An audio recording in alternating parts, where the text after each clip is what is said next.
প্রিয় দর্শক শ্রোতা, যে যেখান থেকে আমার ভিডিওটি দেখছেন সকলকে পবিত্র রমজানের শুভেচ্ছা এবং আসসালামু আলাইকুম।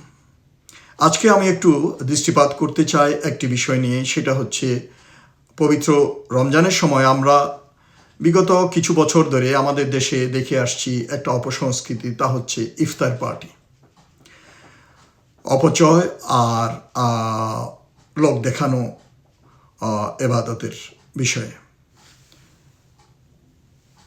রহমত, বরকত ও আত্মশুদ্ধির মাস পবিত্র রমজান আবার আমাদের সামনে উপস্থিত।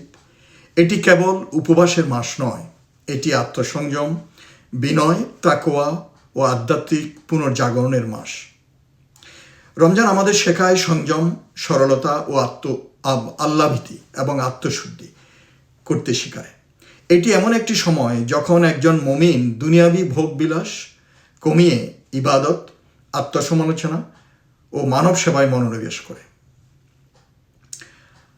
আল্লাহ সুবহানাহু ওয়া তাআলা বলেন, হে ঈমানদারগণ, তোমাদের উপর রোজা ফরজ করা হয়েছে যেমন ফরজ করা হয়েছিল তোমাদের পূর্ববর্তীদের উপর, যাতে তোমরা তাকওয়া অর্জন করতে পারো, অর্থাৎ খোদাভীতি অর্জন করতে পারো। বলা হয়েছে সূরা বাকারা 183 নম্বর আয়াতে। রমজানের মূল শিক্ষা হচ্ছে তাকওয়া বা আল্লাহভীতি, খোদাভীতি। আর তাকওয়া মানে শুধু না খেয়ে থাকা নয়, ব্যয়ের ক্ষেত্রেও সংযম ও জবাবদিহিতা। ইসলাম সবসময় মিতব্যয়িতা ও সংযমের উপর গুরুত্ব দিয়েছে এবং অপচয়কে কঠোরভাবে নিষিদ্ধ করেছে। আল্লাহ বলেন, খাও ও পান করো, কিন্তু অপচয় করো না, নিশ্চয়ই তিনি অপচয়কারীদের পছন্দ করেন না। সূরা আরাফের 31 নম্বর আয়াতে বলা হয়েছে। আরও কঠোরভাবে তিনি বলেন, নিশ্চয়ই অপচয়কারীরা শয়তানের ভাই, আর শয়তান তার রবের প্রতি বড়ই অকৃতজ্ঞ। এটা বলা হয়েছে সূরা ইসরা 27 নম্বর আয়াতে। অপচয় শুধু অর্থনৈতিক সমস্যা নয়, এটি একটি নৈতিক ও আধ্যাত্মিক ব্যাধি। রমজানের মতো পবিত্র মাসে অপব্যয় রোজার উদ্দেশ্যে পরিপন্থী, কারণ রমজান আমরা জানি সংযমের মাস, পরিশুদ্ধির মাস। এই প্রেক্ষাপটে আমাদের নূতন প্রধানমন্ত্রীর সংযমের আহ্বান সত্যি প্রশংসনীয়। তিনি তার দলের সংসদ সদস্য ও মন্ত্রীদের করমুক্ত গাড়ি গ্রহণ না করতে বলেছেন, নিজের মোটরকেডের আকার কমিয়েছেন এবং সরকারি গাড়ির পরিবর্তে ব্যক্তিগত গাড়ি ব্যবহার করছেন। এটি একটি ইতিবাচক দৃষ্টান্ত। একইভাবে বিরোধী দল জামাত ইসলামীও তাদের এমপিদের সরকারি সুবিধা না নেওয়ার ঘোষণা দিয়েছে, যা সত্যি প্রশংসনীয় ও দৃষ্টান্তমূলক।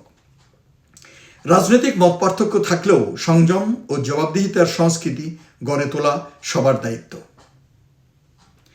কিন্তু দুঃখজনকভাবে আমাদের সমাজে, বিশেষ করে সরকারি অফিস, কর্পোরেট প্রতিষ্ঠান, রাজনৈতিক দল ও বিভিন্ন প্রভাবশালী মহলে একটি ভ্রান্ত সংস্কৃতি গড়ে উঠেছে। ঝাঁকজমকপূর্ণ ইফতার পার্টির সংস্কৃতি, এটি মূলত এরশাদ আমল থেকে আমি যদ্দূর জানি ব্যাপকভাবে শুরু হয়েছে, এখন প্রাতিষ্ঠানিক রূপ নিয়েছে।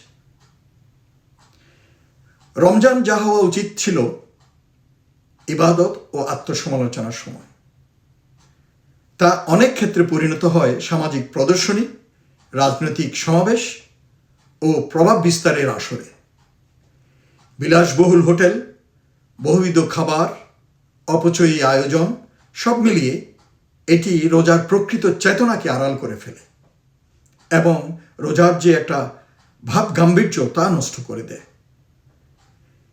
এই চর্চার কয়েকটি নেতিবাচক দিক রয়েছে। প্রথমত বলতে হবে, এটি স্পষ্টভাবে অপচয়। যখন দেশের বহু মানুষ সঠিকভাবে সেহরি বা ইফতার করতে পারে না, তখন এলিট পর্যায়ে বিলাসী আয়োজন নৈতিকভাবে প্রশ্নবিদ্ধ। রোজার শিক্ষা হলো ক্ষুধার্তের কষ্ট অনুভব করা, প্রতিযোগিতামূলক ভোজের আয়োজন নয়, এবং ইচ্ছার বিরুদ্ধে খাওয়ার আয়োজন করা নয়। দ্বিতীয়ত, এটি রমজানের আধ্যাত্মিক পরিবেশ নষ্ট করে। রাসূলুল্লাহ সাল্লাল্লাহু আলাইহি ওয়াসাল্লাম সাধারণত খেজুর দিয়ে ইফতার করতেন, খেজুর না থাকলে পানি দিয়ে। এটা আবু দাউদের হাদিসে বলা হয়েছে। সরলতাই ছিল তার সুন্নাহ। তিনি বলেছেন, মানুষ তার পেটের চেয়ে খারাপ পাত্র আর ভরে না। তিরমিজিতে বলা হয়েছে। আজকের অনেক ইফতার অনুষ্ঠান সুন্নাহর সেই সরলতার বিপরীত চিত্র তুলে দেবে। তৃতীয়ত, এসব আয়োজন অনেক সময় রাজনৈতিক বা ব্যক্তিগত স্বার্থ হাসিলের মাধ্যম হয়ে দাঁড়ায়। প্রভাবশালী ব্যক্তিদের সন্তুষ্ট করা, নেটওয়ার্ক করা বা সুবিধা আদায়ের চেষ্টা, এসবের সঙ্গে ইবাদতের আন্তরিকতার কোনো সম্পর্ক নেই। অথচ রাসূল সাল্লাল্লাহু আলাইহি ওয়াসাল্লাম বলেছেন, নিয়তের উপরেই আমলের বিচার। এটা বুখারী এবং মুসলিমের হাদিসে বলা হয়েছে। ইসলাম অবশ্যই রোজাদারকে ইফতার করানোর উৎসাহ দিয়েছে। যেমন রাসূলুল্লাহ সাল্লাল্লাহু আলাইহি ওয়াসাল্লাম বলেছেন, যে ব্যক্তি কোনো রোজাদারকে ইফতার করাবে সে রোজাদারের সমপরিমাণ সওয়াব পাবে। তিরমিজিতে বলা হয়েছে। কিন্তু তার মানে এই না যারা রোজা রাখে না তাদেরকেও দাওয়াত দিবেন, যারা রোজা করার সক্ষমতা আছে তাদেরকেও দাওয়াত দিবেন। কাজে এটা পুরোপুরি স্ববিরোধী। কিন্তু এখানে উদ্দেশ্য হলো দরিদ্র, অভাবী ও মুসাফিরদের খাওয়ানো, প্রদর্শনী আয়োজন নয়। একটা বিলাসী ইফতার পার্টির খরচ দিয়ে কত কিছু করা সম্ভব তা আমি বলতে চাই। যেমন অসহায় পরিবারের জন্য খাদ্য বিতরণ করা যায়, এতিমখানায় সহায়তা দান করা যায়, দরিদ্র রোগীদের চিকিৎসা সহায়তা দেওয়া যায়, গ্রামে গঞ্জে খাদ্য প্যাকেট দিয়ে গরিবদের মাঝে বিতরণ করা যায়, শিক্ষা বঞ্চিত শিশুদের জন্য সহায়তা করা যায়। আরও কত জনকল্যাণকর কাজে এই টাকা ব্যয় করা যায়। আল্লাহ বলেন, তারা আল্লাহর সন্তুষ্টির জন্য অভাবগ্রস্ত এতিম ও বন্দীদের খাদ্য দান করে। সূরা ইনসান। এটাই রমজানের প্রকৃত শিক্ষা। প্রদর্শন নয়, নিঃস্বার্থ দান। রমজানের সন্ধ্যাগুলো হওয়া উচিত তারাবি, কোরআন তেলাওয়াত, জিকির ও দোয়ার সময়। শেষ দশক বিশেষভাবে মূল্যবান। রাসূলুল্লাহ সাল্লাল্লাহু আলাইহি ওয়াসাল্লাম এই সময় ইবাদতে অধিক মনোযোগ দিতেন। রমজান কোনো রিসেপশন বা পার্টির মৌসুম নয়, এটি তওবা ও আত্মশুদ্ধির মৌসুম এবং আল্লাহর করুণা লাভের মৌসুম। যদি আমাদের রাজনৈতিক নেতৃত্ব, প্রতিষ্ঠান ও সমাজ মিলে অপচয় ইফতার সংস্কৃতি পরিহার করে সেই অর্থ দরিদ্রদের কল্যাণে ব্যয় করে, তবে তা হবে একটি বড় নৈতিক পরিবর্তন।